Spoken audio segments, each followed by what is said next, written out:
জুৰিয়াৰ দক্ষিণ কলাডোবা গাঁৱৰ অতি দৰিদ্ৰ এটি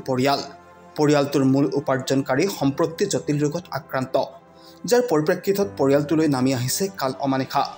আৰ্থিক অনাটনত দুবেলা দুমুঠি খাবলৈ অপাৰগ হৈছে পৰিয়ালটো সেলিম আনসাৰী নামৰ এই লোকজন জটিল ৰোগত আক্ৰান্ত হৈ বৰ্তমানে প্ৰায় কিডনি বিকল হ'ব ধৰিছে চিকিৎসাৰ বাবেও যথেষ্ট অৰ্থৰ প্ৰয়োজন কলৈ যাব কি কৰিব পৰিয়ালটোৰ এতিয়া অসহায় অৱস্থা দুবেলা দুমুঠি অন্নৰ অভাৱত ভগা পৰিয়ালটো চিকিৎসাৰ বাবে এতিয়া সংবাদ মাধ্যমৰ কাষ চাপিছে আপোনাৰ অলপমান সহায়ে পৰিয়ালটোৰ মুখত হাঁহি বিৰিঙাব যদি কোনো লোকে পৰিয়ালটিক সহায় কৰিব বিচাৰে তেন্তে তেওঁলোকৰ যোগাযোগ নম্বৰ 9678336957 এই নম্বৰত যোগাযোগ কৰিব পাৰে মোৰ দেউতাৰ কাৰণে শ্যাম মামাক কৈ আছো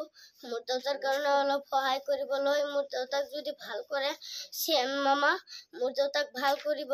মোৰ দেউতাক যদি ভাল কৰক মোৰ দেউতাটো মোক স্কুলতো লগাব পাৰিব মোৰ দেউতাটো মোক ফুৰিবলৈ লৈ যাব পাৰিব মোৰ দেউতা যেতিয়া বেমাৰ মই দেউতা কাক মাতিম মই যদি মোৰ দেউতাই নাথাকে মোৰ পৃথিৱীত মই কাক মাতিম এতিয়া মোৰ দেউতাকটো ভাল কৰিব লাগিব না আপোনালোক সহায় কৰিব মোৰ দেউতাক অলপ ভিডিঅ'টো শ্বেয়াৰ কৰি দিব আৰু মোৰ দেউতাৰ কাৰণে বহুত দোৱা কৰিব আপোনালোকে যে মোৰ দেউতা ভাল হৈ যায় আৰু আপোনালোকে মোৰ দেউতাৰ কাৰণে শ্বেয়াৰ কৰি দিব ভিডিঅ'টি দুটা কিডনি ড্যামেজ হৈছে আজি কেদিন ধৰি আজি 15 মাহ হৈছে ডায়ালিসিস কৰি আছে এতিয়া ৰাইজক আপুনি কি জনাব ৰাইজক বিচাৰি আছো যে ৰাইজে আমাক কিবা এটা সহায় কৰিবৰ কাৰণে আমাৰ পইচা কৰি নাই বহুত টকা পইচা আমাৰ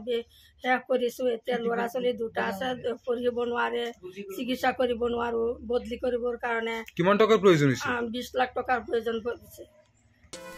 জুৰিয়াৰ পৰা নাজিমুদ্দিনৰ ৰিপৰ্ট এনি টাইম 24